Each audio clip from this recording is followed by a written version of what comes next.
All right. Hello, everyone. Welcome to the October 2020 Duel Commander tournament on XMage. I'm Duelcaster Mage, and joining me on the line is Don Martino.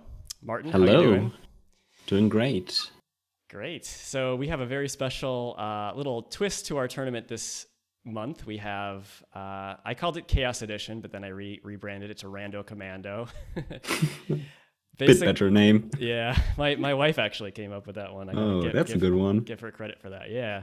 So basically, the little gimmick this month is that I kind of picked out of a hat. I randomly picked two choices of a random commander for each participant, for each player. They got two that hadn't top 8'd in a MTG top 8 Duel Commander event ever. So they had a choice of whichever of those two that they wanted to pick, and it was a lot of fun. I think we had look like 12 players. Ended up going through all the steps to brew and submit a deck and all that. And this is the climax. This is the finals. We have Denovar coming from the upper bracket. Denovar is running Pia Nalaar, and he called it Affinity Aggro. So pretty cool list. A lot of artifact creatures. Some of the red deck wins type good stuff cards, but we have some sweet stuff like Gear per Aether Grid, Karn, Sign of Urza, Tooth of Chisgoria. I just noticed that's pretty awesome. and one of my favorite cards, the Retrofitter Foundry. Pretty actually played card in our format, but still always fun to see that one. Yeah, that card is really cool and awesome in Sai as well. Yeah. Retrofitter Foundry there. Let me know if you guys have any issues hearing the stream or seeing anything, but I can see and hear everything. Perfect. Okay. And then we're gonna go. We got the guys ready here. I'm just gonna go over Japanese's deck briefly. Japanese is running Storrev, Devkarin Lich, so kind of a newer card, I guess. They're both relatively new. This one's from War of the Spark. It's a Golgari 4-mana 5/4 Trampler. When it deals combat damage to a player or planeswalker, return to your hand target creature or planeswalker card in your graveyard that wasn't put there this combat, so you can't get things that died this turn. He's actually running kind of like what I would call like a Get Rog monster with a different commander sort of situation here. Would you say that's pretty accurate? Yeah, something between like Gitrog Monster and what's the card called? The Planeswalker, the 3-color land stack Planeswalker. Lord Windgrace. Lord Windgrace. I think that's like the two decks where he drew a lot of inspiration from. A bit of Atsuza as well. Right. So we have 45 lands and a bunch of good stuff like, Splendid Reclamation, Reap and Sow. We have the Dark Depths combo, so Titania. Legal Emrakul. Yeah, the Legal Emrakul, exactly. So Japanese got there from, he actually, this is his style, I guess. He battled through 1, 2, 3, 4, 5 rounds in the lower bracket to get back to the grand finals, which is very impressive. So I kicked him out of the winners bracket. Yeah, Don. And then next round I lost, and I went to the losers bracket, and then he kicked me out of the losers bracket. So So you. Yep. Yeah. So Martin, you can commiserate with what's good out of Japanese's list. So I think these guys have. So I'm definitely Team Denovar here. Team Denovar. I appreciate that Denovar, at least leaned into the. Theme of Pia Nalaar. We didn't really talk about her abilities in case you didn't hear or don't know. She's a 3-mana 2/2, but she gives you a Thopter when she comes into play, and then you can pay 1 in a red to give an artifact creature +1/+0, and pay 1, sack an artifact. Target creature can't block this turn. So I like that he leaned in and did a sort of affinity style brew, which is pretty cool. Yeah. All right. Cool. So let's get on to the action. We're doing best of 5, and just want to make sure these guys are ready to go. Denovar is on the play here first, or he can choose first because he came from the winners bracket. Yep, exactly. What's up, CML Dark Sun? How you doing? Glad to have you. Hey, Maniac Jack. Okay, so looks like we can at least see, I can at least see Denovar's hand. And oh wow, I can see Japanese's hand as well. So I will have to watch the stream because I can't see either of them, sadly. Okay, yeah, sometimes XMage bugs out on that aspect. Yeah, so unfortunately I have to switch hands every time we want to check on it manually, but looks like they both kept. Ooh, I should turn my sound off here. Denovar leads with a turn, the mighty turn 1 Ginger Brute. Yeah, the scare of everyone playing standard. the terror of Eldraine draft. And Japanese has a turn 1 Bayou, very nice. And ooh, gotta respect that Ginger Brew. Gotta get that thing out of there. Oh, Fatal push. Okay, interesting. Ooh, Denovar drew a good one, Kari Zev. So, we're gonna get definitely role playing as red deck wins here. Yeah. Commander from another mother. Let's switch back to Japanese, see what he's drawn in the meantime. We have a lot of land payoffs. Nature's Lore, three ramp spells and a payoff in Retreat to Kazandu, which is going to be very good in this matchup. Yep. So but not like a big payoff. So he's not like ramping into nothing, but he's ramping into not a lot. Let's say it like that. Yeah, like that's true. But at least you have Storrev, which has 4 toughness, and that's going to be hard for mono red to kill. And even if you draw nothing else, it should hold down the fort a little bit. So 3 visits finds a basic forest. Oh, and you can suspend search for tomorrow. That's right. That's pretty strong. Yep. 3 so visits. This will be. Go ahead. Yeah, you can talk. I was just going to say that 3 visits is getting a reprint in the new Commander Legends, I believe. Very nice. So we're getting rid of all the very, very expensive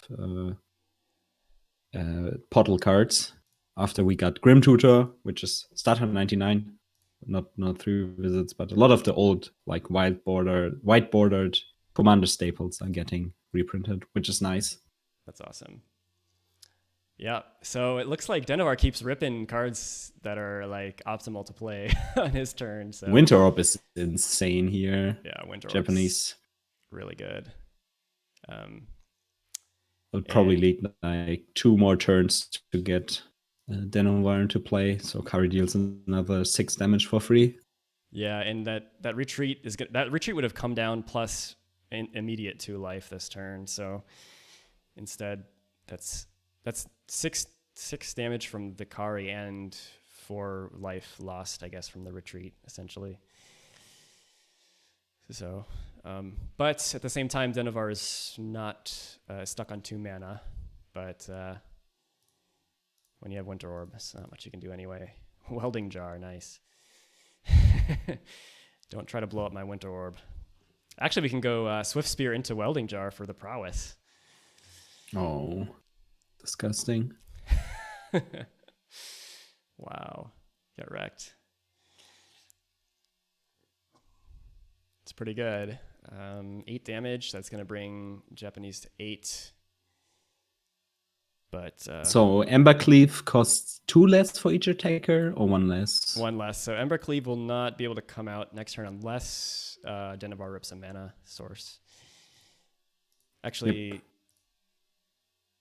yeah, that should be for each attacking creature. Okay. Actually, you might have to more than that even, but regardless, now we're gonna start to see Japanese either play Retreat or maybe Dryad or maybe Storrev. I don't know. Ooh, Marsh Flats. That's pretty good in terms of life gain. Yeah. But nothing like too over the top in terms of ending the game yet. So yeah, still on the back foot here, I would say. Like Denovar still has a pretty decent clock. And if he manages to get down the Embercleave next turn, he will hit for insane amounts. Yep. So CML Dark Sun thought Dryad was the play that turn. You can play an additional land. Yeah, that is pretty good. And it does block, and it has 4 toughness. Yeah, I don't know if I like this retreat play, honestly. Just given that that's tying up that 3 mana from the Winter Orb like indefinitely. Or yeah, you have to get down some ends here, and you need to get into reach of Denovar.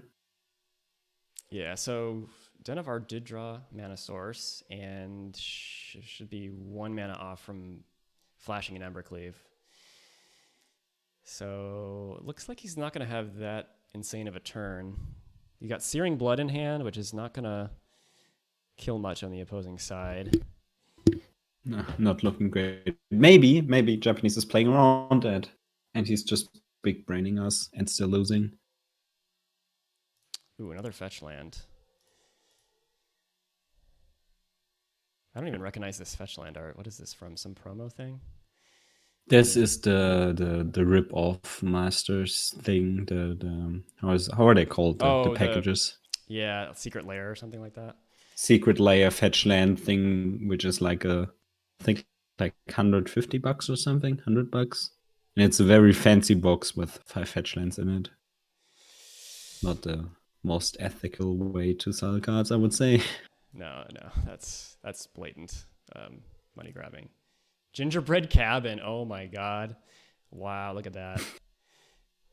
The life gain is just. How much life has he gained off this retreat already? Maybe we were all both. Maybe we were wrong. Maybe retreat was just best to get down ASAP. Yeah, we will see if he wins here. I think it's he gets to 4 mana, so he can actually cast the Denovar if he wants to. Storrev. And not Denovar, Storrev, right? Yeah. Looks like he's gonna go for Dryad and maybe play a land plus Nature's Lore. Just have oodles of mana, but it's all gonna be tapped. Yeah. Well, all except for 1. But wait, he still? Oh no, he can still play land. Yeah, right. So. Yeah, so Nature's Lore's last card in his hand. Is he gonna run it out there? Probably, right? It's not like you have a real choice. Maybe get Dryad Arbor to be extra safe because you like don't have anything to do with your mana, anyways. Right. Is he even playing Dryad Arbor? Oh, he's not playing Dryad Arbor. Interesting. All right. Well, we could see an Embercleave here very, very easily. Yep. Triggers prowess for the Monastery Swift Spear. Maybe attach it to the Monastery Swift Spear as well. Yeah, it'll be interesting. If Dryad blocks Ragavan, it's going to be better to put the Embercleave on one of the other creatures so it stays equipped. Yeah. But yeah, the flash is just disgusting here. He can put it in post-combat and... Yeah, let's see. Maybe if Dryad blocks the monkey token, you just want to play Searing Blood instead of... because otherwise you probably won't ever get a 3 damage out of it. Wouldn't you? Given that, yeah, I think that's a good point. But he blocked Monastery Swift Spear, so I think it makes a lot of sense to put Embercleave on the Swift Spear now. Yeah, definitely. Yeah, it's really good. So that'll make it a 3-power double striker, which means 2 trample from the Swift Spear plus another 3, so that's 5 damage, bringing him to 10. And now Japanese are stuck with just his commander left to really get anything from. Yep. And with the Abrade in hand, Denovar still has a decent answer to it if Japanese decides to block the Monastery Swift Spear next turn. Yeah, exactly. Yeah, you can deal 3 damage and even trample over. and get another prowess trigger, which is doubled because of the double strike. Oh yeah, yeah. I'm kind of curious why Japanese just didn't block Ragavan last turn. That seemed a little iffy to me. So actually, can't really do anything this turn, I don't think. This Winter Orb put in a lot of work this game. Wow. Yeah, it's insane. Okay, so Flame Slash. All right, that does kill Storrev, but all these burn spells don't go to the face. Yeah, but it's not like you really need to go face. You can just hit with your creatures. They are enough of a clock. Yeah, for sure. And he even got Welding Jar to regenerate Embercleave if anything tries to, or Winter Orb. Yeah, he can just end of turn. Yeah, just protect it. All right, so let's switch back to Japanese. Fetch land actually gaining a life for once. Netting a life. And the food token, but that's probably going to be a last ditch effort, if anything, with this Winter Orb out. Yeah, very true. He's still very far away from actually stabilizing. Yeah. I'm currently looking at the stack to find anything that really helps them here. Eliminate. But maybe a removal is, but that's not like saving him. That's just like delaying it a bit. True. He does draw the eliminate though, so that can take out Swift Spear.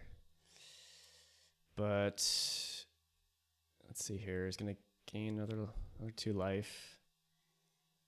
He's the last few turns he's been 1 mana off of doing something. Just kept a little off balance by that Winter Orb. Looks like passes the turn, which has got to be suspicious if you're Denovar. Let's see what he draws. Bone Splitter. Okay, so more equipment and more prowess triggers if Monster Swiftly survives, which probably won't happen. So you probably want to equip it to the Kari just to diversify your equipment balance. Yeah, it'd be tempting to put it on the Swift Spear to just go for the kill, but I think given that Japanese didn't play Storrev, you got to expect, some sort of removal. Yeah, you have to be. I think it's pretty obvious that Japanese has the thing, because otherwise, definitely would have slammed his commander. Yeah, but given the prowess trigger, you can definitely just put it on Kari and still threaten lethal while diversifying, like you said. How much is the equipping cost for Embercleave? Just 3, but okay. Yeah. So pretty reasonable for that effect, but the hard part is getting it down, and he already accomplished that. Yep. So if Japanese removes his Swift Speed here, he can just next turn equip it to Kari and still show lethal on board. Maximum. Is he greedy? Maximum greed. Oh, damn. I don't think that was necessary. I guess. But here we go. But I think what he was doing was playing around the food token being cracked. Because that would have really, but otherwise it would have been 6, 10. Yeah, right. Would have been not enough. 1 off, I think. Yeah, 5, and then 10, and then he goes to 11. True. Okay. Yep. So that actually made a bit of sense. So Japanese goes down to 5, and then probably up to 8 again, cracking the food end step. Wait, did he just not crack the food last turn end step? I don't know. He did. Oh no, he used a petrified field to get back the fetch land. Okay. Oh, I see. That I missed that part too. Yeah, this Winter Orb is really preventing this food from being cracked, I think, more than anything. Yeah. But oh yeah, true. Forgot about that one again. all right, so Japanese drew Abrupt Decay, so more removal. And that actually kind of stabilizes them.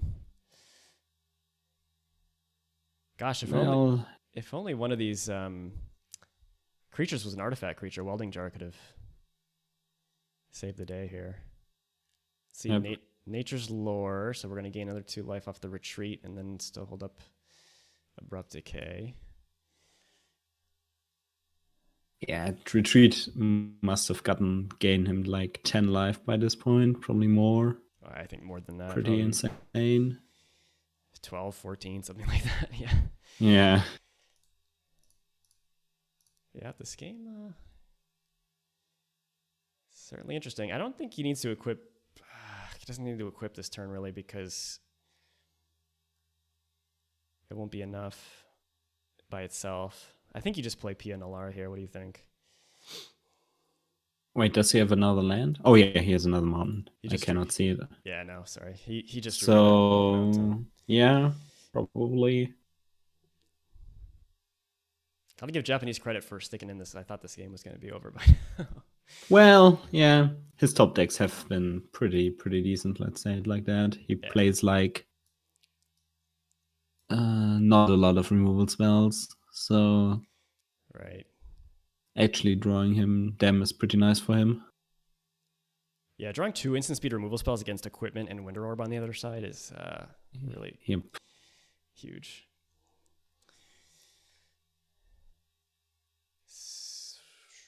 So let's see. What's the clock like if you just attack with Kari? He goes to 4, and then you play Pia. That's 3 more damage, and then you can at least equip Bone Splitter next turn. So that's 7 more.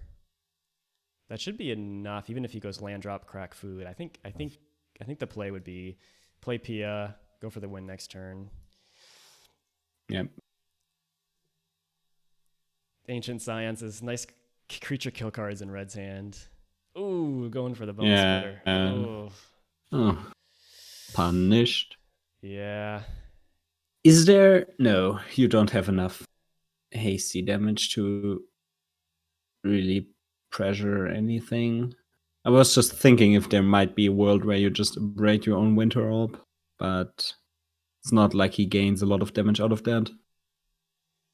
Right. I don't think so. I think because he just needs to get a creature to stick, and then Thopter plus Bone Splitter should be enough to maybe get the job done. I don't know. Yeah, this is a tough one.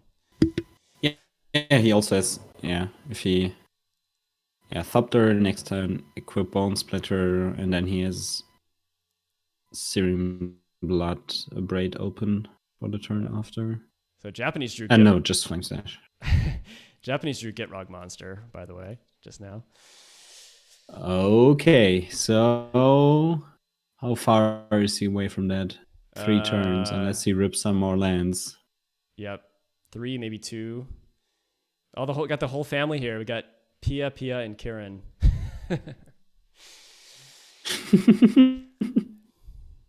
That one is a bit too expensive for now. So we probably just go for the sister. Yeah. Oof, Thespian stage. So actually Gitrog's coming out next turn. I don't know if Denovar had just played Pia the turn before, I think he might have been able to. Well, let's see here. That would have been... Well, Denovar can still just kill the Gitrog monster with Flame Slash and Searing Blood. Oh no, but that takes another turn. Ooh, we're going Storrev instead of waiting a turn to play Gitrog. Interesting. Wow. All right. Storrev finally comes down with 0 creatures in the... Oh, no, that's not true. He has Dryad to get back if he ever feels like attacking. Oh, wait, Scoop? Did Japanese just... That's weird. Am I missing something? I don't think so. Wait, they're still both online and Japanese wrote nothing in chat? Maybe he's just thinking about like he will never get to cast a Gitrog monster under the Winter Orb, and Storrev is not really getting him anywhere. But that's a bit confusing. All right. Well, yeah, that game wasn't necessarily over, but anyway, so we have Denovar on the board with the first game win. So he's going to be up 1-0.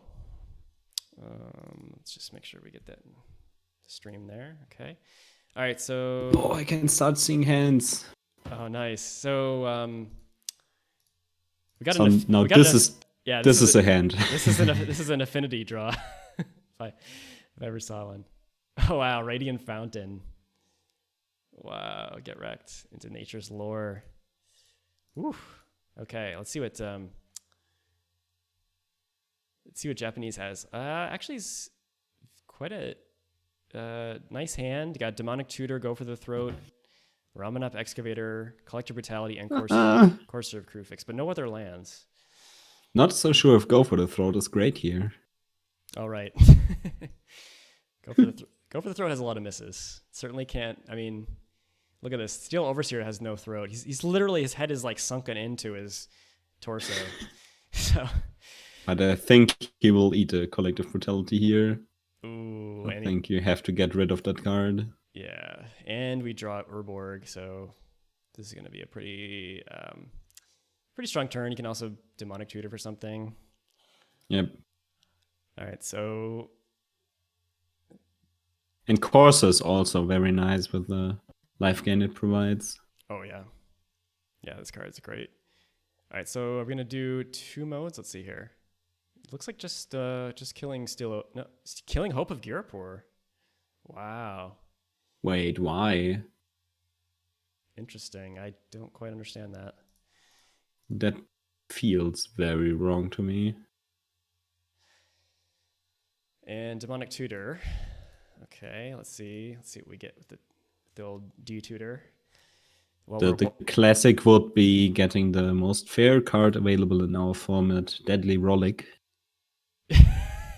Given his, I don't know. Oh, Languish. Interesting. Huh. Okay. Why did you kill the 1/1 then? Hope. Yeah. Maybe he was scared of Denovar just preventing him from casting Languish with the sacrifice ability. I guess you would, if you have Steel Overseer, you want to keep your creatures in play, I would think. Yeah. CML Darkson says Thopter is flying, so if we were to go Gitrog, you would have no mana and 3 to 5 damage coming in each turn. Okay, talking about the last game. But if you play that long, you might as well wait those turns out for your draws, right? If you like flip more lands or draw anything like that, because every fetch land is like 3 life gained. Right. I'm a bit confused. Still. Yeah, no dry spell. Dry spell would have been pretty gas there. Dry spell. Yeah. All right, Pia Nalaar comes down. Interesting, instead of Tangle Wire. I guess Tangle Wire makes a little more sense next turn. Yeah, I think you have to wait a turn with that and then just play Bond Splitter, Tangle Wire in one turn, and then you basically have no downside from Tangle Wire. Yep, but... And here comes Languish, ruining the day. Yeah. Very fun and interactive. Yep, but looks like Denovar still drawing lands, still has plenty of gas in the tank. He's going to want 1 more artifact before he gets an Etched Champion out, so it's pro colors. No, he already has that. If he gets Bone Splitter, Etched Champion, and then he has the Duxtel Citadel, that's already enough. Good point. Yep. So let's go back to Denovar here. So he's gonna go Champion, Bone Splitter, or just Tangle Wire straight up.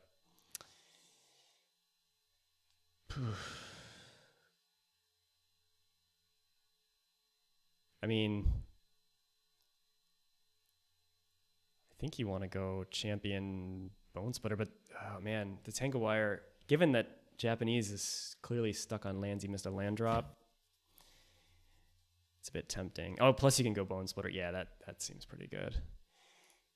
Now Japanese is going to be very limited in what he can do for the foreseeable future. Still not another land for Japanese. Swift draw go back to Denovar.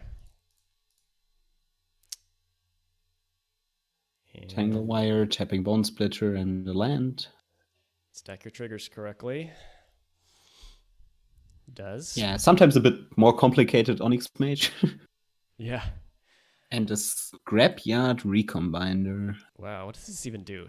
3 mana for 2/2. I guess it has modular 2, so it's a 0/0 with 2 counters. Then you can tap, sacrifice an artifact, search your library for a construct card, reveal it, put it to your hand, and shuffle your library. That's awesome. That's so cool. Got to get the other thing to modularize onto first. But, yep, see the equip of the Bone Splitter. So, Etch Champions, now a 4/2. Yep, equipments have no downsides. Yep. Yeah. Equipments have no downside from being tapped. Equipments are so good. What is Japanese tapping mana here for? For the Tangle Wire. Tangle Wire, yeah. And the Elvish Reclaimer. Ouch. Still no natural land draws for Japanese. That's rough. And now this is where Tangle Wire feels really one-sided. Yeah. But at least Elvish Reclaimer can use 2 of that mana while the... no, that doesn't really help. Never mind. Okay, Abrade is going to take out Elvish Reclaimer. Yeah, this is looking pretty... And next turn he has a hasty Scrapyard Recombiner. Ooh. As long as Thopter Engineer stays in play. Yep. Pretty spicy. All right, now the damage is starting to pile on. So Japanese at 16. He's going to have to tap 2 things with his Tangle Wire. Just desperate to draw a land, and he does. Gets a Petrified Field. That's something. So we can go... we could go... Oh, actually, the Ramen Up Excavator doesn't have a land yet in the graveyard. Just hasn't drawn a fetch land. So we could go Courser Crewfix that at least blocks Thopter Engineer, but that's not really saying much. Ooh, Pernicious Deed on top of the deck. But Denovar knows it's coming.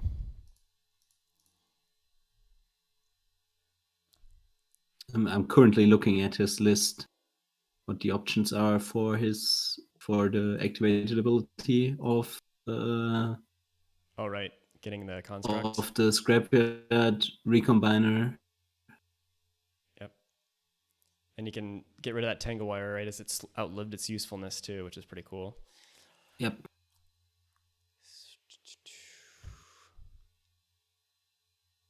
Yep. So the other alternative is to play Pia again.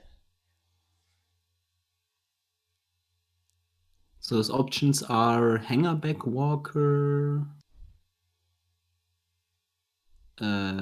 Chief of the Foundry, probably decent here, and sadly, Arcbound Ravager is not a beast. It's I think it's not a construct. It's a beast. That's the right way to say it. It's not a construct. It is a beast. Yes. Okay. Weird. Because I think like Hasty Arcbound Ravager would have been insane here. Yeah. I think he still got a land drop, so he could actually play the Recombiner, sack the Tangle Wire, and then play a 3-drop, kind of like you were saying. It seems like the best use of mana. Kind of. The question is, so probably he will get the Chief of the Foundry and give his other artifact creatures +1/+1. Yeah, that's probably the one I would choose. That makes sense.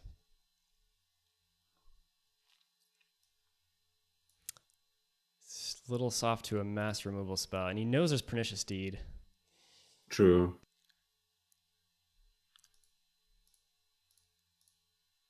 Is there any construct that lives through Deed or profits off of Deed anyway? I guess Hangerback Walker. Hangerback Walker is the one, but Oh, if he plays Hangerback Water for 1, he can actually activate it with the haste. Ooh. And get 2 tokens. So that's Ooh. not Yeah. completely horrible. No, and then... And I think the modular triggers, after he can stack the triggers, use the modular to put the counters on the topters he gains from the Hangerback Walker. I think that works, right? I think so. I think they're like simultaneous triggers, so he can choose the order. They're both controlled by him. Let's see if he agrees with you. Sees that line. Yeah.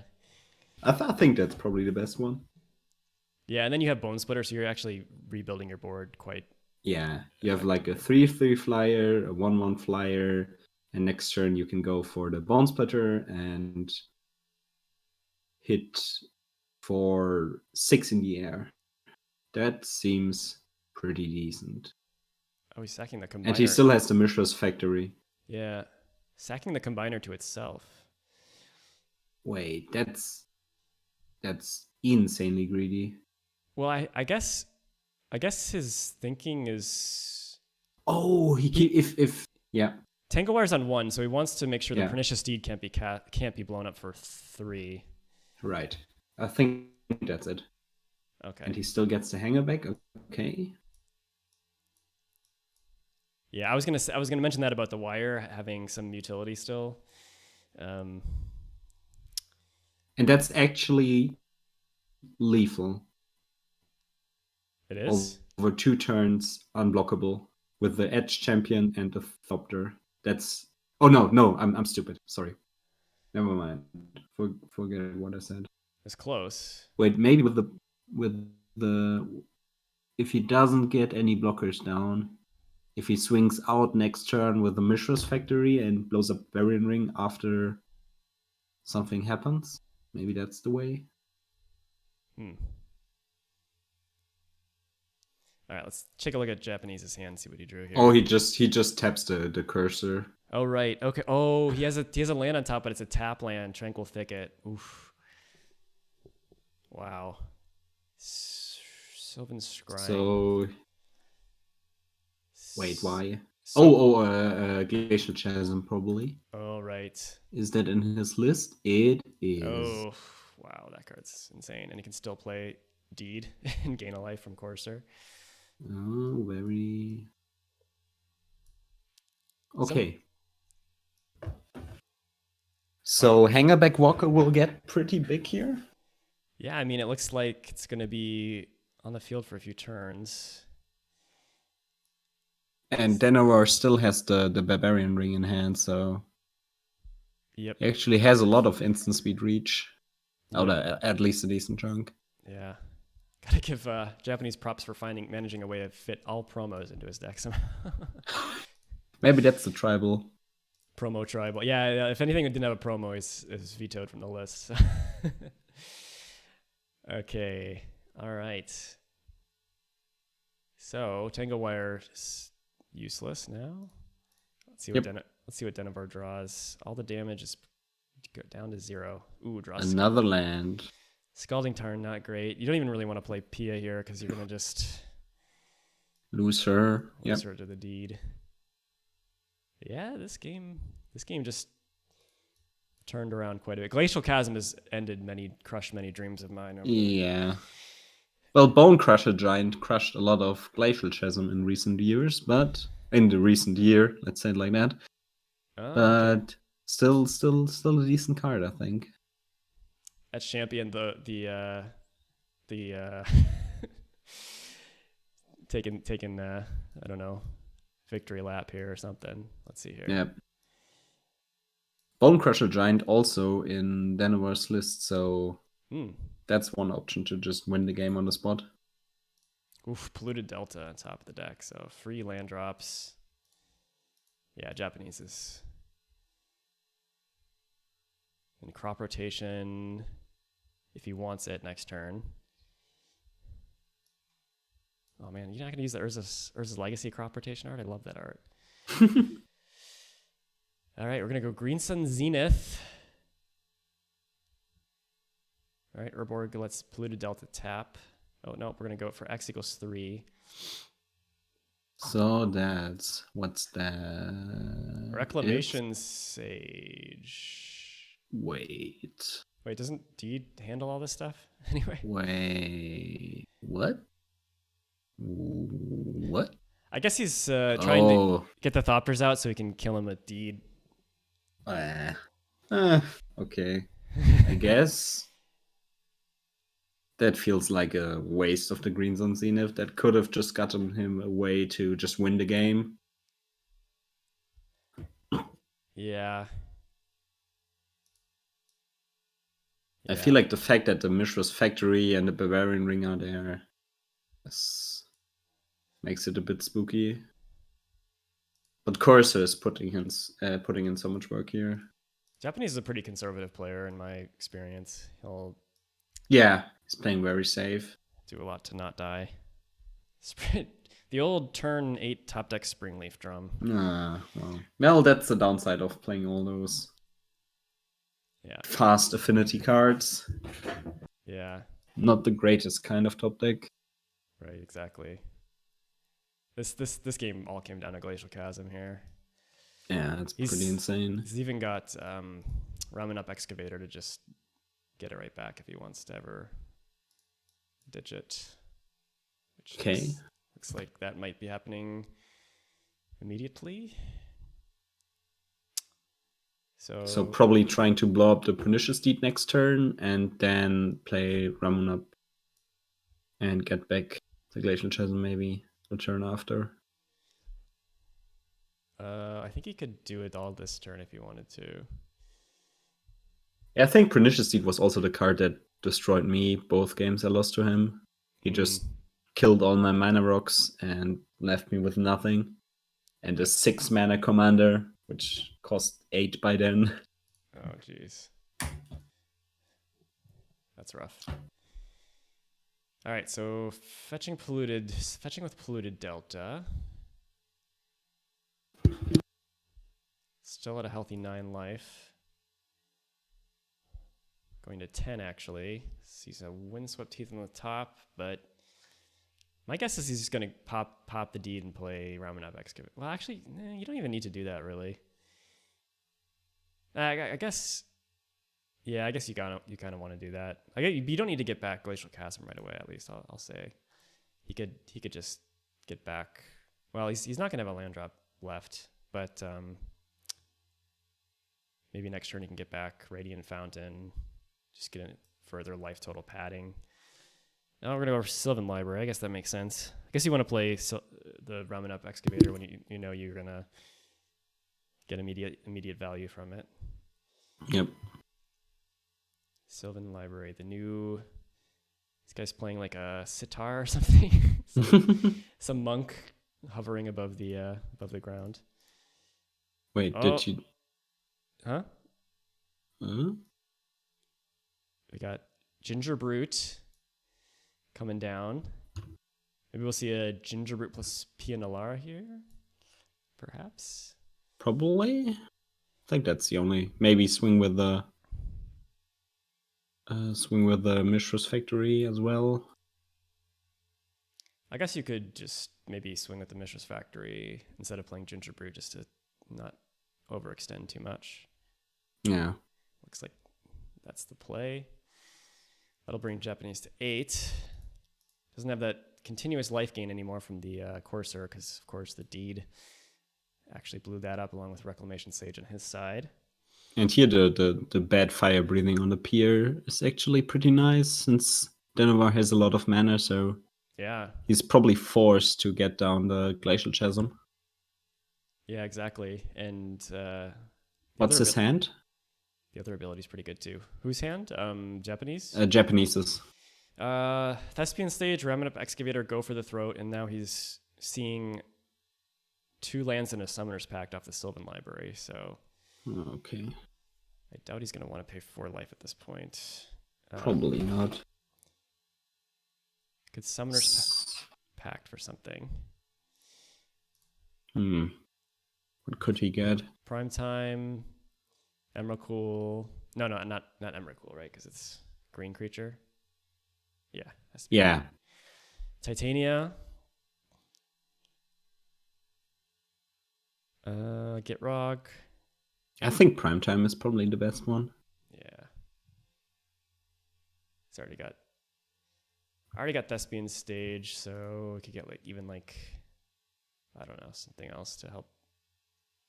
I don't think there's a card that combos with Thespian Stage. Something else to pad his life total or prevent him from taking damage or something like that. Maze of Ith. Maybe make it 20/20 or something. Not sure.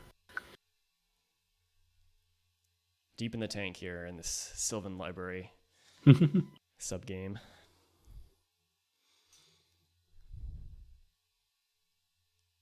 Did you see the meme I posted recently about the magic rules? Oh yeah, that was hilarious. Did you know the interaction between Brainstorm and Sylvan Library?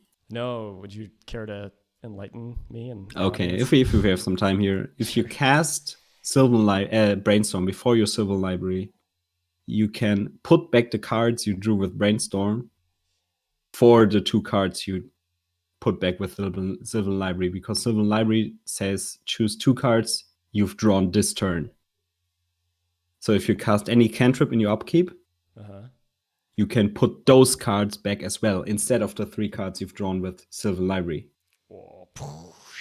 So, but to do that, you need to keep those cards separate if you play paper. So if you play Brainstorm, you have to put those 3 cards separate from your hand and then put the 3 cards you drew from Sylvan Library also separate. Because otherwise your opponent can't really control if you're cheating or not. Oh my god. Yeah, the templating on Sylvan Library is just mind-boggling. Japanese has connection problems. Or Denovar has connection problems. Oh no, yeah, probably Japanese, right? He's playing from the Philippines. Maybe someone from there is watching currently. He's still online in Discord, so that's at least something.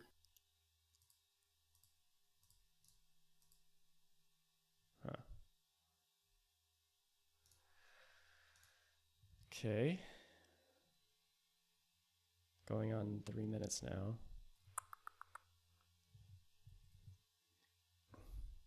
Just bear with us, folks.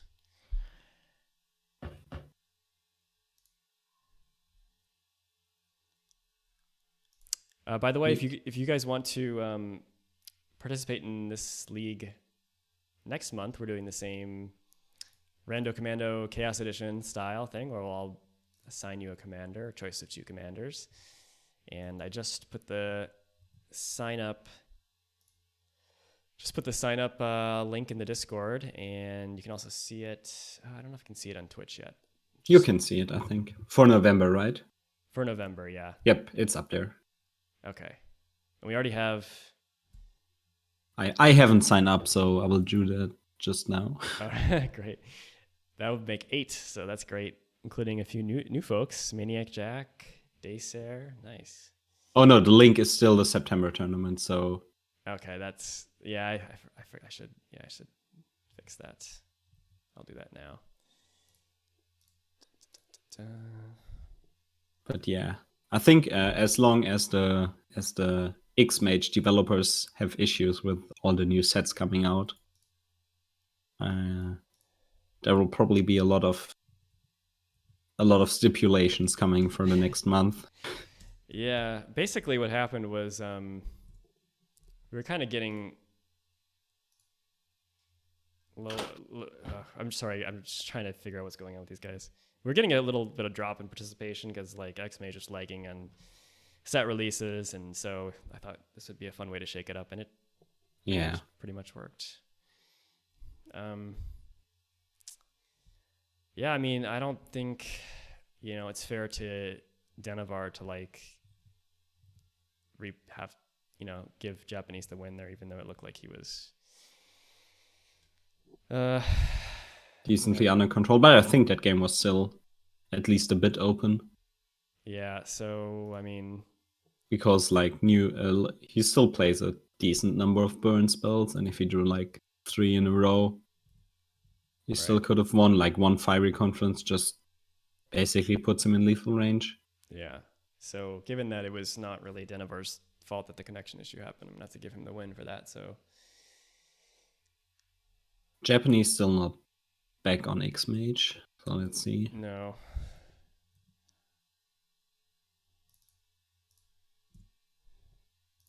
In the meantime, I'm gonna try to fix something.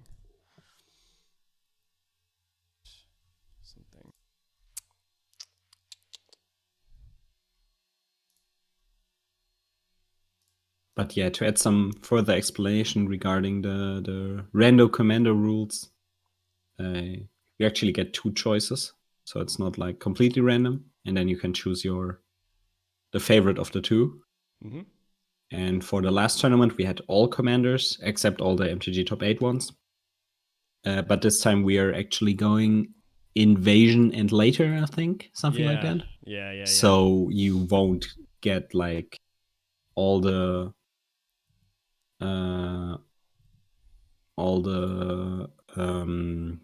legends ones that really suck, like Pavel or something.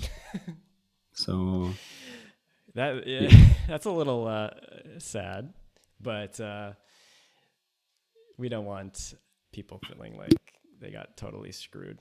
I felt like I was actually worried that it would feel way worse in terms of playability, that some of the commanders that people got, but it was actually like there were some cool ones that were like pretty competitive. Like Feather was like Danzir got Feather and got to the 3rd place with Feather.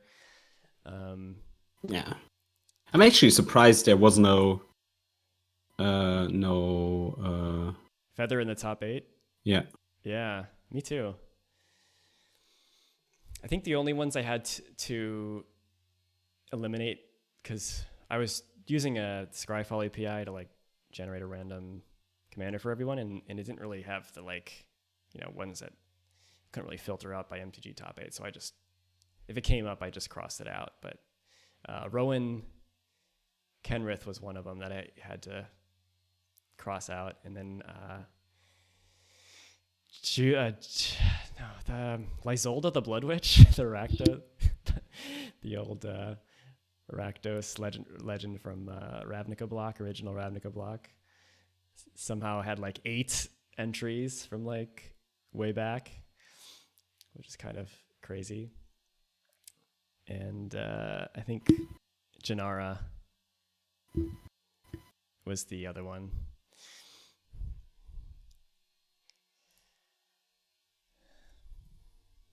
So Japanese still gone, I think.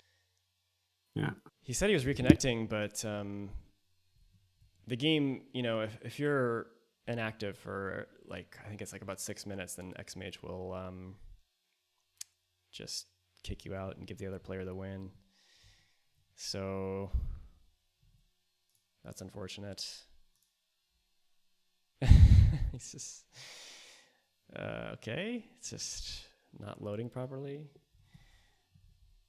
Okay, he's gonna restart his computer. Sorry, guys.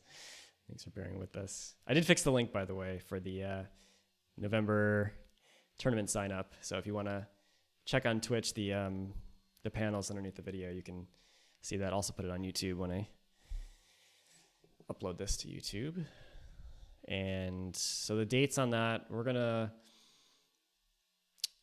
do the picking or the distributing of the commanders on Thursday, October 29th in the morning European time, and then you'll have until Monday morning, November 2nd, to submit your list to me. And you can join later, but you'll just have less time to brew if you join between like the 29th and the 2nd. So that is that.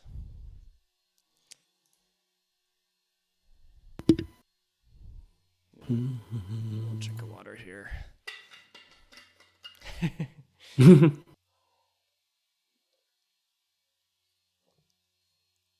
There's a Zap tournament today as well.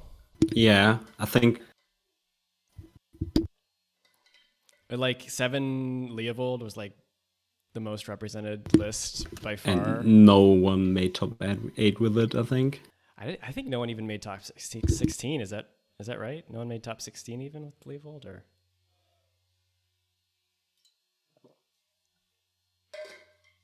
maybe it was just top 8.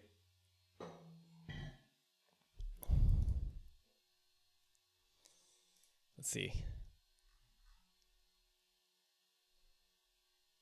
I don't know if we know the top 8 yet.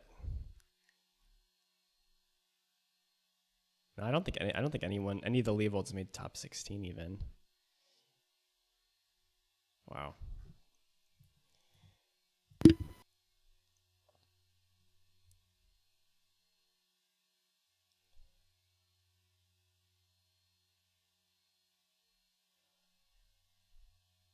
So discussion about why people aren't playing Uro and Omnath. Yeah, I think the Zap had. I think at the Zap at least you usually have a very high representation of the new flavor of the month commander, but like Soul is only a very not popular, but he's very central to the Zap scene. I think he's like one of the prominent members there, and he told us that a lot of players are a bit scared to like buy the cards for the deck because it's a 4-color deck, so maybe if they don't have the mana base, it might be a bit expensive, and there are a lot of weird cards that people play, like the land synergy stuff that a lot of people don't have. So if there are no tournaments happening in like the next 3 to 6 months due to COVID, they basically just wasted their money, and if Omloth gets banned for whatever reason, they also just wasted their money in that time frame. Right. That makes a lot of sense. Yeah. It's kind of weird because we in our local community we have like most cards available like twice. So we usually have like every deck represented immediately as soon as it comes out because we have bunch of crazy collectors here. But yeah, it's of course 4-color decks are insanely expensive and it's hard to get the cards, so that makes sense. How big's your community in Darmstadt? Am I saying Darmstadt, right? It's not that great at the moment. Maybe due to COVID, but also due to like a bit of burnout due to all the ban announcements. I think we have like our Facebook group is like 30 to 40 people, but currently we have like our meetup on Thursday is like 5 to 8 people. So not that great. Yeah, that's unfortunate, but I mean, yeah, it is what it is. Yeah. Yeah. I think the meetings are also going down soon when more restrictions are coming down. I think like Wizards shut down all in-store play now, so we're not playing in a game store. So that doesn't affect us, but just like being rational, it makes no sense to like get together and play.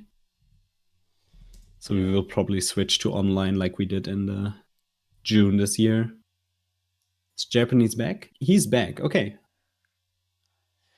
Yeah. Okay. Great. So we can actually go back to some real Magic.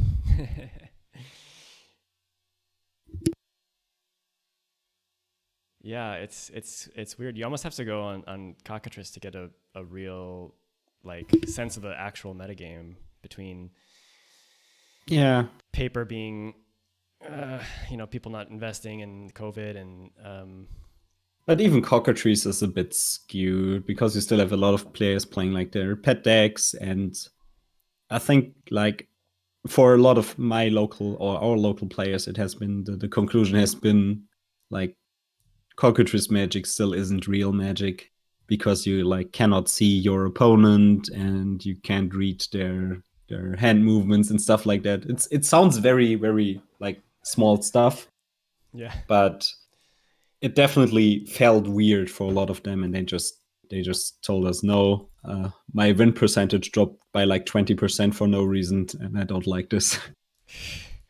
Yeah, I mean, if you're trying to start online from scratch, it's quite overwhelming.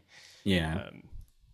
I been playing online now for many years, so it's really wasn't a big leap, as big of a leap to try XMage, having played like Magic Online and I play Arena and stuff.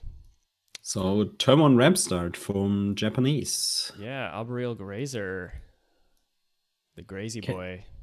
Can you see any hands? I can see Denovars, but not Japanese's yet. But that might be fixed. Hopefully after the first game. Sometimes it takes. So did we settle the score? Denovar got the win for the one in which Japanese disconnected, so he's up 2-0. Okay. Yeah. With a very, very good hand. Goblin Guide, very good. Is it against Arboreal Grazer? Oh, lol. Yeah, I didn't see that one. True. Maybe not that great. Grazer just champion. Oh, wow. But no third land, so that Grazer is effectively just an 0-3 reach. Yeah. Yeah, yeah, but still no removal for the Grazer, so that one will wall off the Goblin Guide for quite a bit, unless he wants to invest a Scrat into it as a 2 damage combat trick. Yeah, he could do that, but honestly, how worried are you about giving Japanese lands with Goblin Guide when he's mana screwed? Is that even a factor? That's true. Maybe just don't want to attack with the Goblin Guide ever. What do you get with Goblin Engineer? Yeah, that's a good question. Tanglewire? Tanglewire is good. Copter to play around the bot wipes, maybe? Copter's good. Jite. Yeah. It's also playing Grafted Wargear. Ooh, that's a beefy one. Yeah, a lot of choices. Maybe just get a creature, another one, to get more beaters down on the field. And he currently also has no great sacrifice target. Maybe the Pithing Needle in the future, but that's very slow. Yeah, the Pithing Needle doesn't really have a target. He has the Pithing Needle and Revoker, but nothing obvious to. Maybe just pray to God and name a random fetch land and hope you hit the right one. Yeah. Got the Windswept Heath in the graveyard, so if he's trying to get that out of the graveyard, that could be. I'm currently watching a lot of Vintage, so I've seen a lot of Sources Spyglass naming random fetch lands you hope your opponent draws.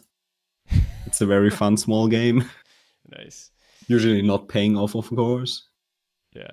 Did you notice that Grafted Wargear was in fact the card? Oh, nice. Okay. Yeah, makes sense, I think. You really like the 0 equipping cost with all the creature tokens you produce. And Jitte is basically a similar clock, adding 4/4 for each attack on over a few turns. So you really like and it's not like you will get a lot of improved traits with the Jitte, because Japanese is not looking like he will get down a lot of creatures in this game. Exactly, yeah, and that 0 equip is going to be huge if and when things die.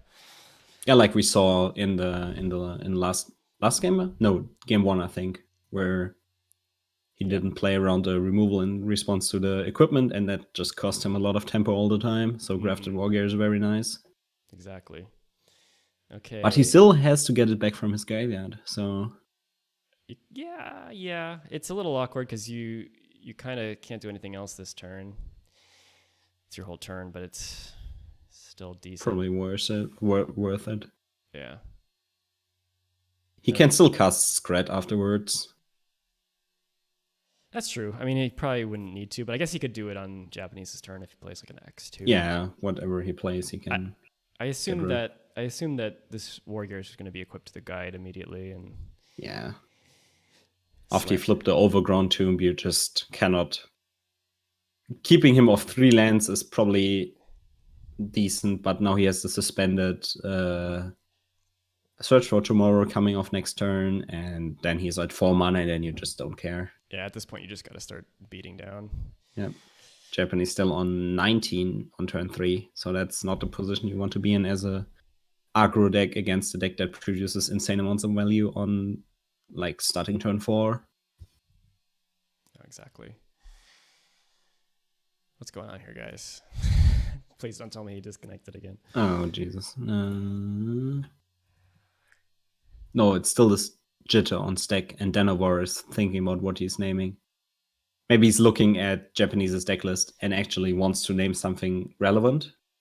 Oh. And then play the Revoker instead of sacrificing it immediately. He named Pernicious Deed, and then he sacrificed it. Okay. Nice waste of our time, I think. Yeah, like why? Why go in a tank for a minute if you're just a second of you? Maybe he was just looking at it anyways because he still has the Revoker in hand, so that looking that up is still relevant in one turn in the future, so he might as well do it. And maybe if he finds like a real great name, he maybe just wants to keep the Pithing Needle around to like cut off 2 activated abilities. Yeah. I think Deed was probably the scariest card. Yeah, Deed is spooky with the Grafted Wargear now in play. You really want to keep that around even through the board wipes. Yep.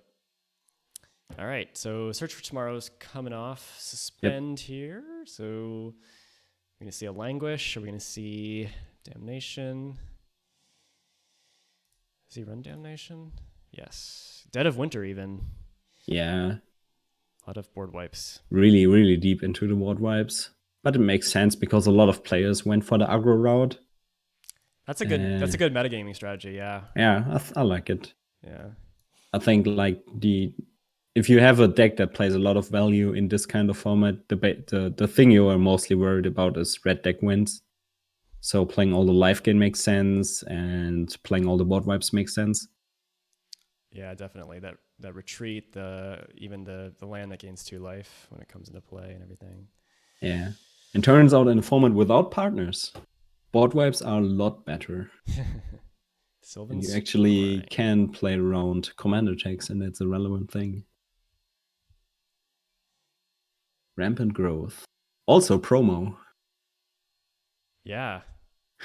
The old player full rewards. art, non-foil. I remember those back. That was my heyday when I would actually get those in the mail, like from roughly. Oh, that was great. Yeah. Yeah. I'm a non-foil collector, so I really appreciate those. So I have like most of them that are playable. Yeah, they were awesome. Oh, Mazavith, that's awkward.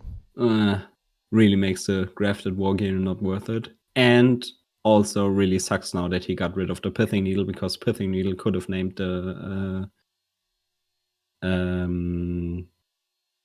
what's it called? The lands and the Revoker. And it shuts off the ability, but Revoker can not name land abilities. Right. But it also turns off mana abilities, so it's better against mana rocks, for example.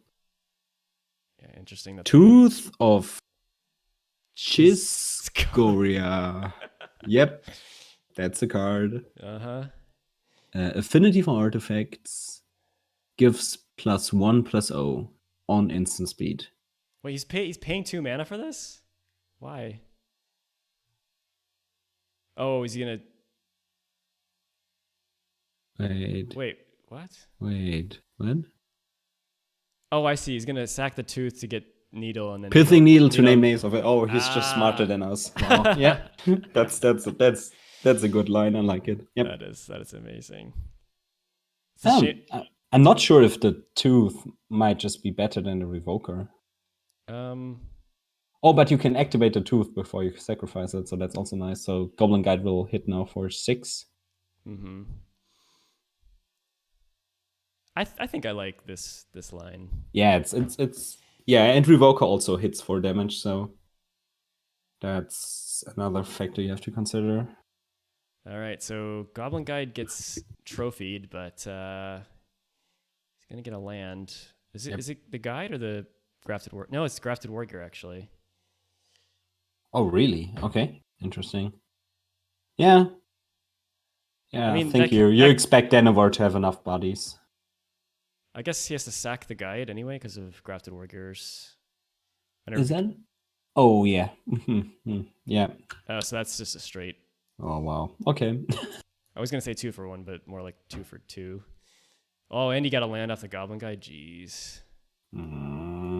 Wow. Well, Wow. the gods of luck really want to make this close after Japanese got screwed by the connection issues last game. Yep. So Seems so. I wish I could see his hand. Hopefully next game we'll be able to. yeah, same. He still has 2 cards. If those are both lands, he's still not like really safe. But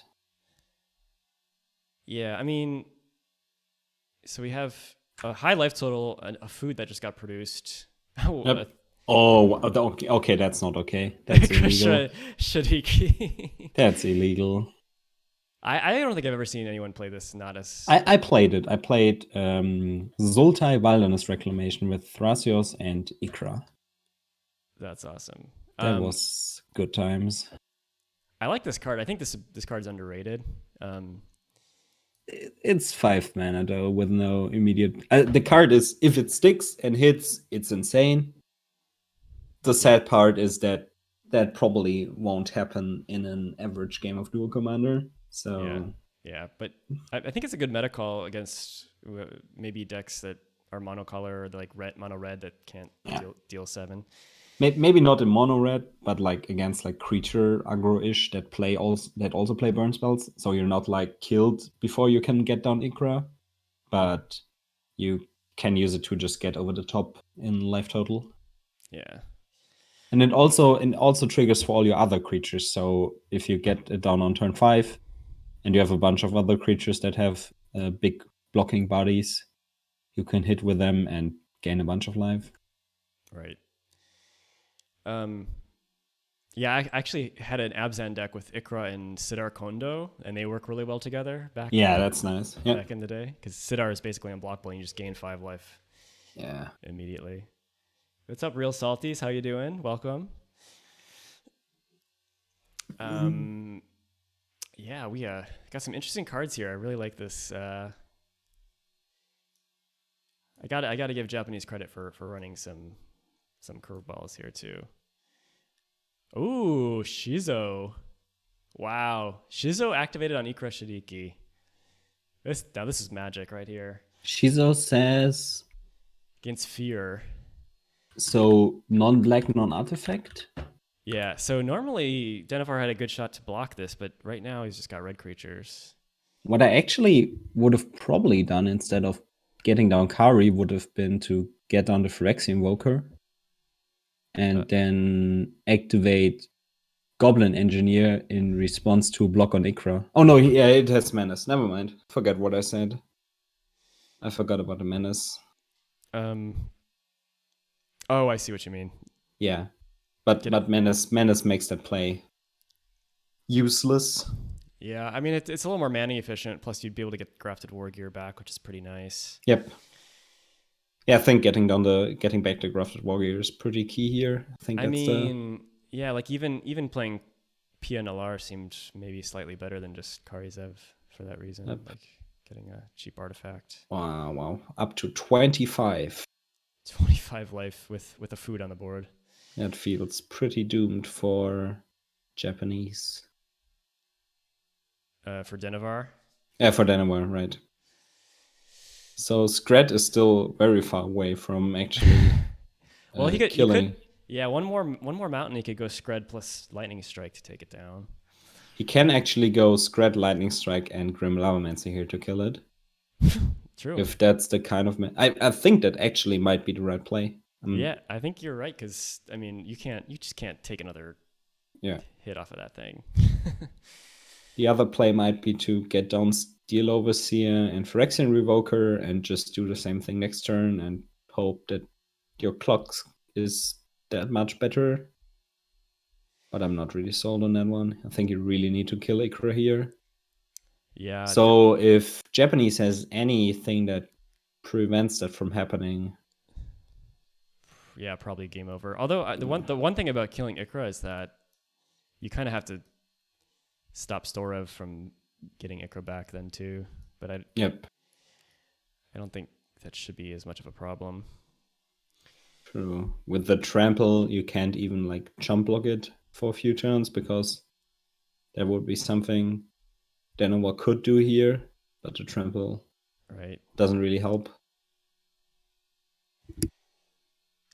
You could actually, because Kari's has first strike, you could go block with Kari plus some other like Lavamancer, and then go Scred Lightning Strike, and then you save 2 cards in your yard for Lavamancer, or have an extra 2, an extra 1 damage. Yeah, true. To play around with.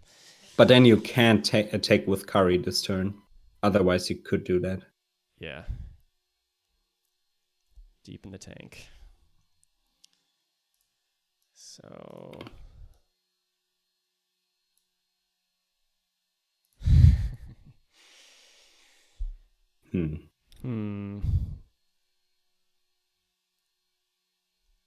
I mean, given that Ikra is not killing you fast, I don't hate just like playing Steel Overseer and Revoker and then just building up your board and then killing that Ikra later.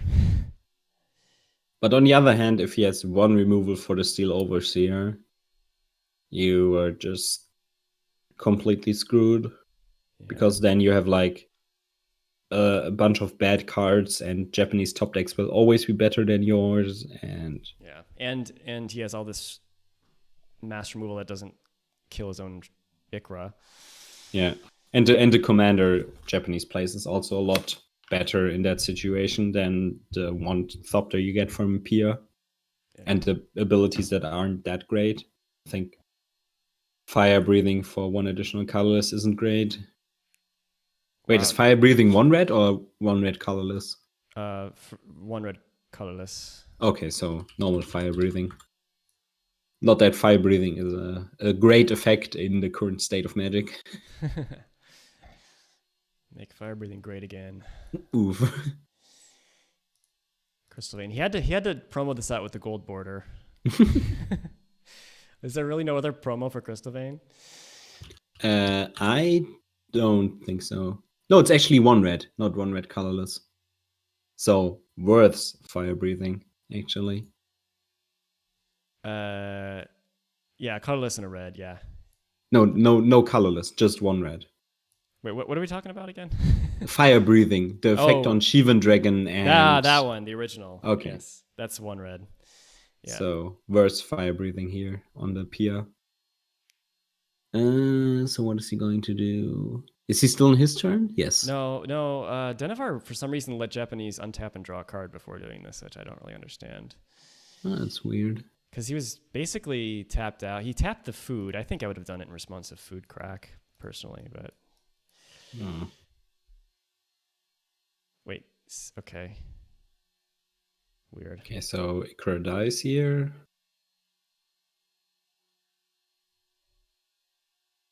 I'm surprised he didn't play the burn spells and then use Grim Lavamancer, because then you could at least keep that tooth in your graveyard for Goblin Engineer if necessary. Yeah. But Ikra did die, so that's something. Was not punished for waiting. There's the Storrev. Yeah, so this is interesting. I mean, if he wants to play real defensive, he could like get the Grafted Warrior going on Kari and block as a first striker, but that seems pretty dubious. But you can't let Storrev hit you, that's for sure. No, that's a losing play. I'm not sure either here. Stonecoil Serpent, interesting. So that's pretty good. That's pretty good. If he only had 1 more mana, because yeah, I mean, well, if it's still fine if you get it down for. It's still fine. Like you still kill You can still kill Storrev and keep your Serpent around because it's protection. And then you can equip the Grafted Wargear to the Stonecoil Serpent next turn. Yeah, that's a clock. And then just protect yourself from the Ikra. Or just raise him. Yep.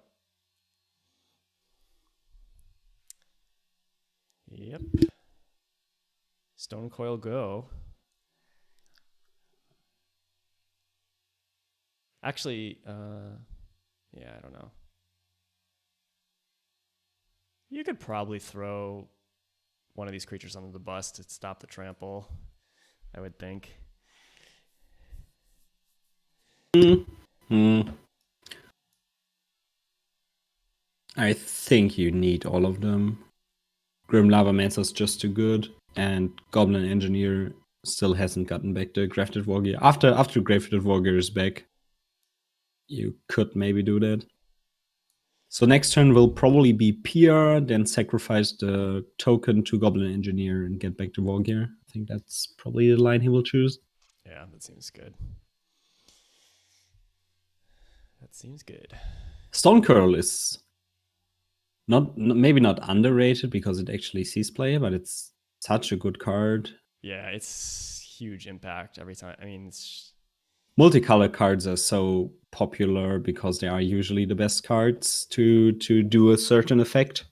Mm-hmm. So they are very, very prevalent in Duel Commander, and also most creatures are multicolored. So it usually just is not a second true name, but gets very close to that one. Yeah, for sure. And also with reach and trample. So they just jammed a lot of abilities onto that guy, and yeah, he's like even... like Wizard likes it. yeah.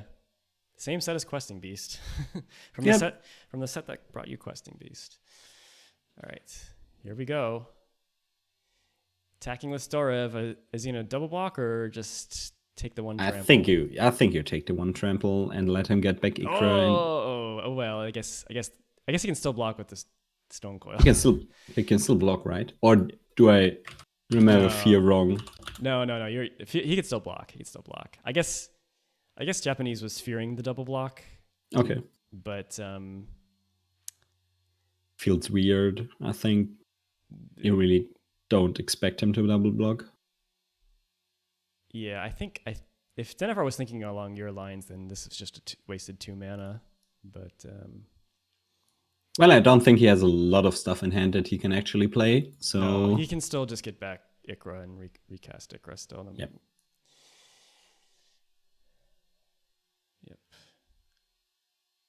All right. So here comes the block. Storrev dies. Gets him back Ikra to his hand. And yeah, this is playing out just as we expected these last few turns. So now Denovar will probably keep the Stone Coil untapped to protect himself from Ikra. So it only attack with Kari and maybe use the Grim Lavamancer to put on a clock. So he attacks for 3 currently per turn. It's not the fastest one.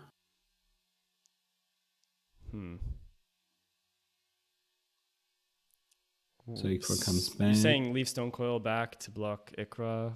Yeah, you have to, because otherwise you will just... Oh, okay. Whoa. Do we have a fetch land in graveyard? We do, yes. 2, in fact. Okay, so... And a Crystal Vein. Wait, what? Oh yeah, he has to. No. Oh, so now actually the play with the Shizu really, really hurts him, because otherwise he could have kept the Crystal Vein open and make another token. Yep, exactly. So, interesting. Let's see if Denovar manages to top deck a removal spell to get rid of that Titania before Japanese untaps and gets the Crystal Vein value. Next turn he could even be greedy and just Thespian stage the Crystal Vein and then get 2 tokens if he's really, really fancy. Yep. Yeah, very interesting. And he had this losing Lightning Strike and Scred to kill Ikra really is coming to bite him here. No. Okay. So, and all Titania's creatures are monocolored, so the Stone Coil doesn't have any special advantage unless.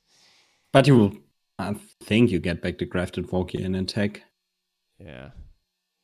And if Japanese decides to double block with the token and Titania, I think you're okay with that.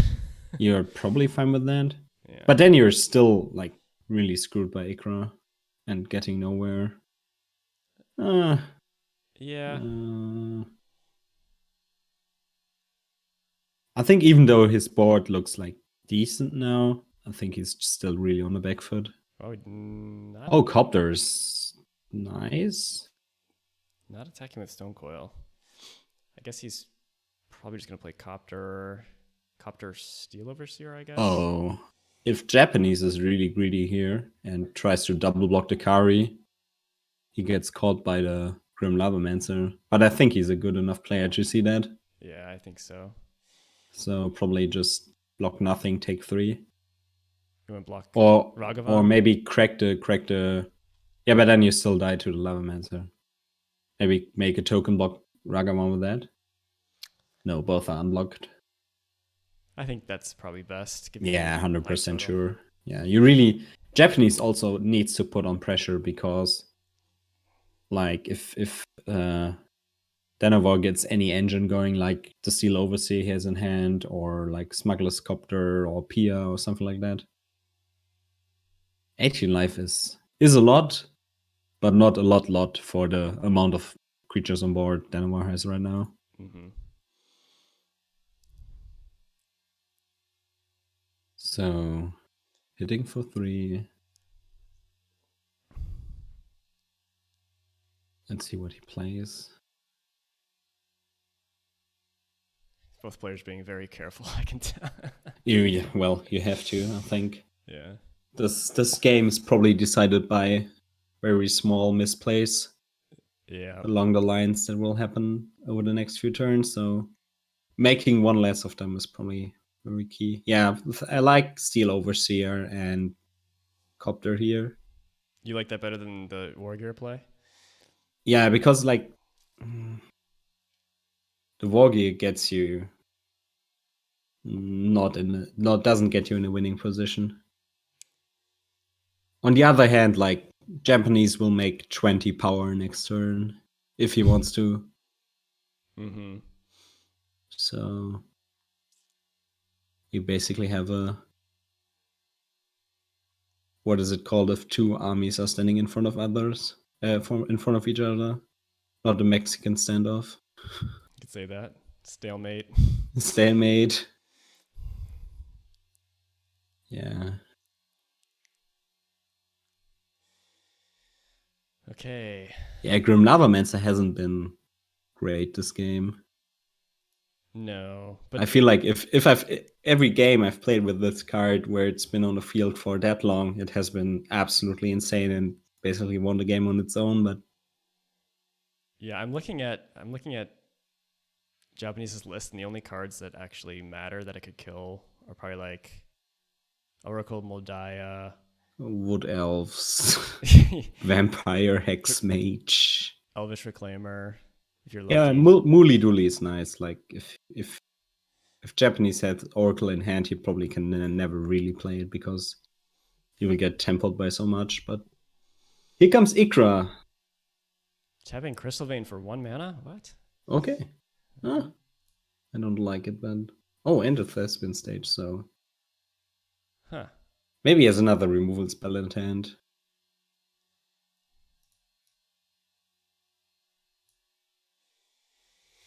Okay. Okay, so Japanese would gain 6 life here if Denovar decides to just take the damage. I don't hate that play, I think. You would attack with Titania into a 4/4 and a 3/3? Well, you still get rid of them, and like Smuggler's Copter and Stonecold Serpent are the only ways Denovar wins here, so maybe just attack with a token. I like attack with token. Yeah, that's probably right.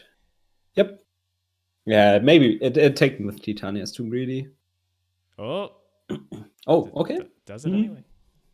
Yeah. On the other hand, like you look at your opponent's board and you think to yourself, okay, what would he block here? What can he block with here? And he can only really block with the Stone Coil and the Smuggler's Copter. Yeah. And I think maybe blocking with the Smuggler's Copter here is right. Like, yeah, losing Stone Coil when you are facing Ikra doesn't seem great. I think you really need that card. So plus, I mean, it sucks because both of them would grow from the Steel Overseer, but But yeah, I think blocking here with the Smuggler's Copter is right. Like so he can get rid of the Phyrexian Revoker if he draws a relevant card, because Phyrexian Revoker has been pretty shit here so far. Yeah. No great targets so far. I don't think there are even any targets in the deck that are fine. Beyond the Pernicious Deed, yeah. Deed is the only one. He also plays Liliana of the Whale and Ugin Spirit Ring, so those two are also fine. Yep. Oh yeah, you get to Smuggler's Copter's gross. Draw even when you block with it. Yeah. I think that's come up like usually not very relevant, because if you get Smuggler's Copter down, you're usually in the aggressive position. Yeah. So most of the time he will just kill you. Scavenger Ground. I No? think that's better than the Revoker. Is it? Revoke at least is an artifact that you can sacrifice to the Goblin Engineer to get back your War Gear. That's true. And you can pump it with Steel Overseer and all that if you want to. If you want to, yeah. Getting rid of Titania and taking 5 and giving Japanese 3 life. Yep. Japanese still has 3 cards in hand. Well, you can also get that Copter back with Goblin Engineer. True. And the Stone Coil would not come back very very swole. No. Going straight to the graveyard. Goblin Engineer's been quite nice. Yeah. Not insane, but still pretty decent. Dark Ritual, that's the card I just don't get in his list. I'm insanely confused by that one, but I guess. Yeah.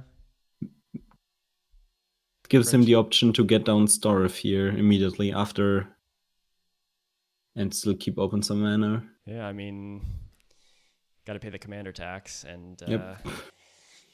I mean, it's better than, you got enough mana, you might as well get some tempo out of it. Yep. All right. So, moving on, let's go. I think like top decking he doesn't have a great removal here, so what would be his best draw? Karn Scion of Urza, maybe. That's a good one. That's good, yeah. Jitter is not insane. You just load up the artifact creatures and try to go nuts with Steel Overseer? Is that the plan? That's probably the plan. Yeah. I think at this point you're just trying to survive as long as possible until you get like a board that just stonewalls everything Japanese throws at you. Yeah, you got to play defense at this turn at least. Definitely. In a deck that isn't that great at playing defense. So do you play Pia and then use Goblin Engineer, or actually you could play Pia and then hope, then have 2/2/2 flyers. I also like just getting down a Revoker into hope, and maybe block with the hope and then sacrifice it with the Goblin Engineer doing Is a Goblin Engineer sorcery speed or also instant speed? Also instant speed. Okay, so I think like doing blocking shenanigans with that is pretty nice. Yeah, I think that seems good. And then you could activate Copter and then give it a counter right away on his turn. Okay, he chose to go for the top to play, so he, instead of the Phyrexian Revoker, he now has a Pia, which could prevent some creatures from blocking. But I don't think he's in a position to sacrifice artifacts right now. I think you can chump block with the Thopter, sack it to Engineer, Yeah, that's what I meant. Instead of the Hope of Girafor with the same play. Yeah. And it's not like you're going to sacrifice Hope of Girafor here for its effect. Right. So Ooh, that's a nice top deck. If you're going to top deck a land. Tranquil Thicket. Cycling it. See what he draws. Can't believe he didn't sack the Crystal Vein to get an extra 5/3 when he I really dislike that play, yeah. But he really wanted to get on Storrev, apparently. To maybe... Oh. But I think like the... okay. Oh man, this game was so fun. And now Emrakul just comes in, and next turn Pia Nalaar will sacrifice all your artifacts to do absolutely nothing, and Japanese wins the game. Okay, cool. Yeah. Oh man, let's scoop it that's up. so sad. Yeah. That's so sad. No, that's what he does. This is the card's job, I guess. Yeah. Yeah, there we go. I guess that's why he wanted to save the Crystal Vein, maybe. But I think he could have even casted without that one, and he still would have had the Dark Ritual if he'd done all that stuff. So on to game 4. On to game 4, yeah. Let's see. So Japanese on the board with 1 win, 2-1. Denovar. So Denovar still just 1 away. Has to mulligan his hand with only 1 land. This hand has 2 hands, including Goblin Welder. Interesting. Okay, I can see Ginger Root, Monasteries with Spear, and a lot of burn. Yeah, I can see Japanese's hand, luckily, so that's nice.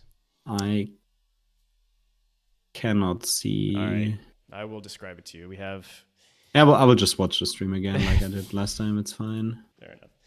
Expedition map, 3 visits, Collective Brutality, and a bunch of lands, including Maze of It. So we're back with 2 insane cards, Collective Brutality and Maze of It. Yep.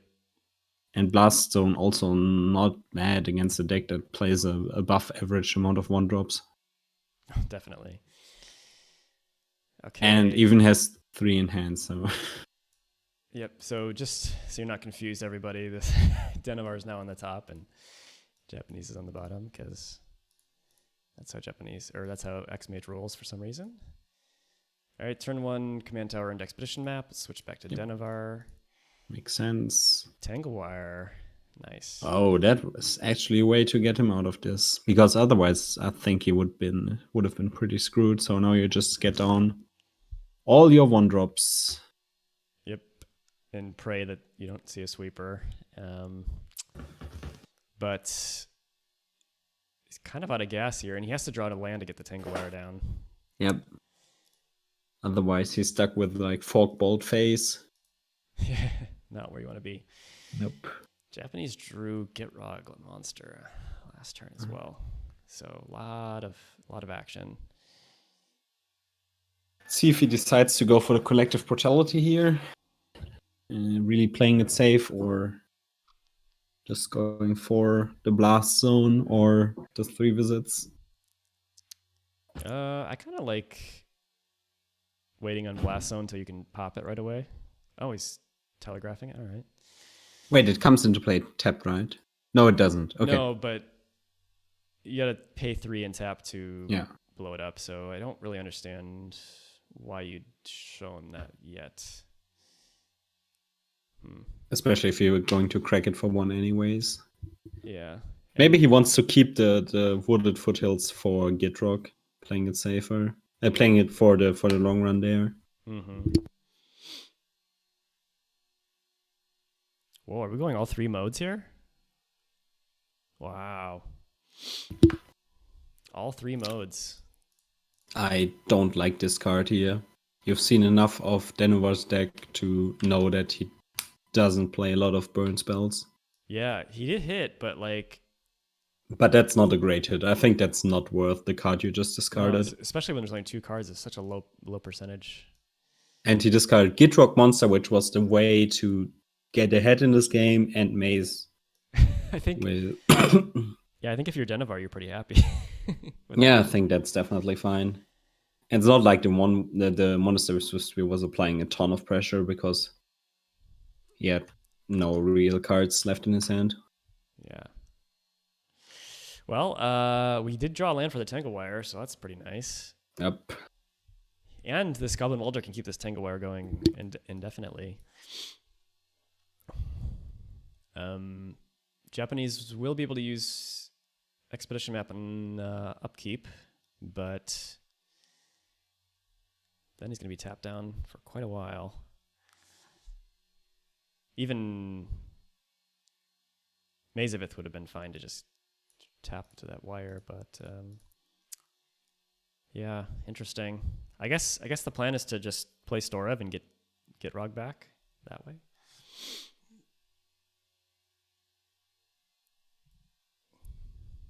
Okay, plinking in there. I think hitting with Storrev here is a pretty optimistic take on this game.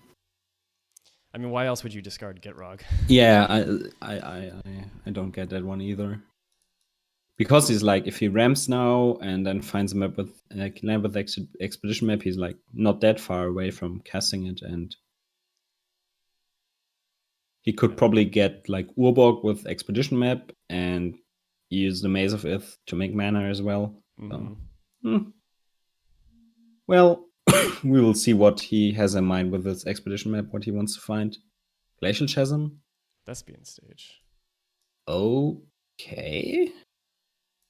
Huh. Second Blast Zone? I don't... Hope to flip another land tutor and get the combo. Maybe he's thinking that the only way he wins this game is by getting the combo. But I guess so. I mean, you had plenty of... But he's not that far away. Yeah. Okay. Denovar... Okay, so Denovar draws another land. He's currently hellbent, basically, and he's just going to play Pia, I'm sure. Yep, there she is. Yep. Okay, pretty quick and easy turn. Let's go back to Japanese. And just with his current hand cards, he's attacking for 3, 5, 7 next turn if he uses his mana to activate the Pia. Oh no, he has to tap something for the Tangle Wire, so unless he's no, he can't sacrifice. Oh, he can sacrifice it in response to the trigger if he wants to, but that's not great. So he goes for Swift and on the Pia. Okay. Makes sense. Take 2. Something. So the one thing that is nice for Japanese is that he'll be able to activate Blast Zone in response to Tangle Wire. Yep. And Retreat of Kazando. Yeah. Yeah, he really had a lot of instant speed actions with the Tangle Wire in play, so that definitely helped him a lot here. Oh, like yeah. A lot of his deck is on sorcery speed. He only played like 10 instants, and Expedition Map basically is another one, but like 9/10 of his deck is sorcery speed. So getting those cards is very, very nice. Mm-hmm. Definitely. Stoke the Flames. That's a big one. That hurts a lot. Stoking the... Oh.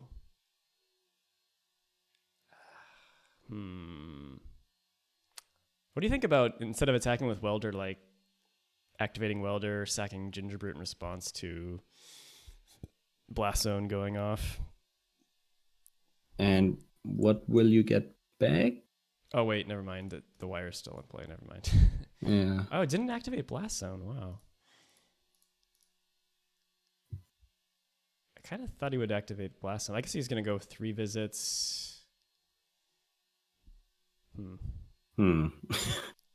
Just getting down the retreat, I think. Is this play here? It's pretty... Yeah. And now we see the long con payoff for not playing the Wooded Foothills on turn 2. Yeah, it's like all coming to fruition. 1 additional life from his retreat. Oh, two additional life, basically, because he would have just cracked the Foothills anyway. So if that matters, that was the right play. We can't really argue with that one. Stoke the face. Stoke the face. Yeah, Wizards hasn't printed a lot of big burn spells recently. Stoke the Flames is definitely a nice one. Yeah. There hasn't been that many playable ones, I guess. Well, we got We got the if you cast it for triple red, it deals 4. Otherwise, it deals 3. I think Yep, that one is good. that's pretty And the jumpstart one is also nice. What's the jumpstart one? I forgot. I don't know the card, but it's like 3 mana. Opponent takes 4 damage or lets you draw 3 cards, and you can jumpstart it. Not 100% sure on the name. Not bad. You know what I'm talking about, or you just don't remember the card? I don't remember the card. Really? That one is quite good. I think that's one of the better burn spells. Jumpstart. Oh well, if I look for Jumpstart MTG, I only get the new set. So we can risk factor is the card I'm talking about. Risk factor. That was from Guilds of Ravnica, I think. No, the new one. Is it? No, it's not Guilds of Ravnica. Guilds of Ravnica is the really old one. No. Shit. Yeah, whatever. We both know the third Ravnica block. Yeah. Interesting here. Wait, you just sacked the welding jar for no reason. I don't get this. I don't understand what's going on. Misclick, maybe? I think he was going to use a Goblin Welder or something, but decided not to. He regenerated the top there for no value. That's a weird one. Maybe he wanted to tap it with the Tangle Wire? No. That makes no sense. It's just so Usually XMage has an undo function for that kind of weird errors or misplay. If you chose to allow that one. But it's insanely bugged, so we usually encourage people not to use it. Yeah, the rollback, wow, this is getting out of reach fast. Oh, it looked like Japanese went to go Blast Zone and then changed his mind. Maybe he just plays Storrev this turn. Got a Fatal Push as well. Don't really need to use that yet. Yeah, I think the games where he draws like this, like drawing the removal cards first and then drawing the payoffs, those go really well for him. In the first game, that was basically the other order. He had all the payoffs already in hand and really just got burned down. Yeah, I don't understand. I would have just played Storrev that turn, I think. I mean, yeah. It's very cautious. Very cautious. So now Tangle Wire sacrifice itself, I think. Not quite yet. It just sits around because of the templating on. Oh yeah, right. You fading. Get another turn of it sitting around. True. Fading instead of what's the other mechanic called? Vanishing. Yeah. Get you for 1. Nice. The Denovar draw. Lightning bolt. Yeah. Oh. Well, this game's over. I guess at least we have a game 5. Yeah. So Denovar got lucky game 2, I will say. The disconnection, it looked like he was going to lose that one. Yeah. So. Oh, language. Okay. I mean. That's just the last nail in the coffin. Yeah. Nothing you can really do from this position. Yeah, Storrev comes down. And now he has a clock. And next turn. I even forgot about this Murderous Rider too that's just chilling out on the adventure. Yeah.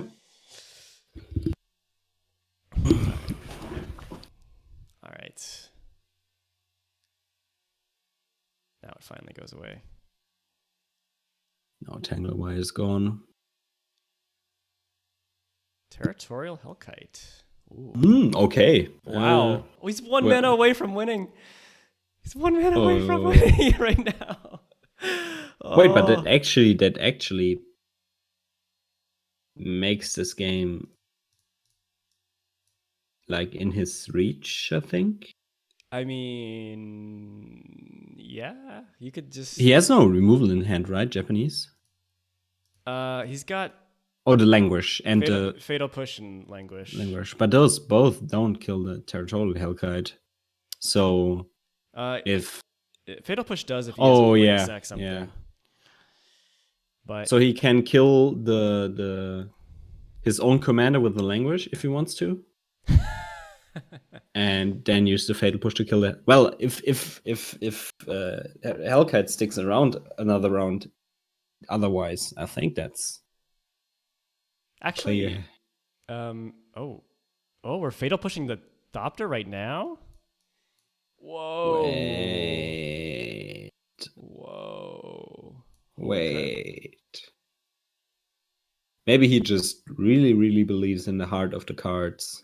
Next level, and trusts himself to playing around Gutshot. Gutshot. No, Gutshot isn't even it. Simian Spirit. No, wait, he only has one card in hand. I don't think there was a card that.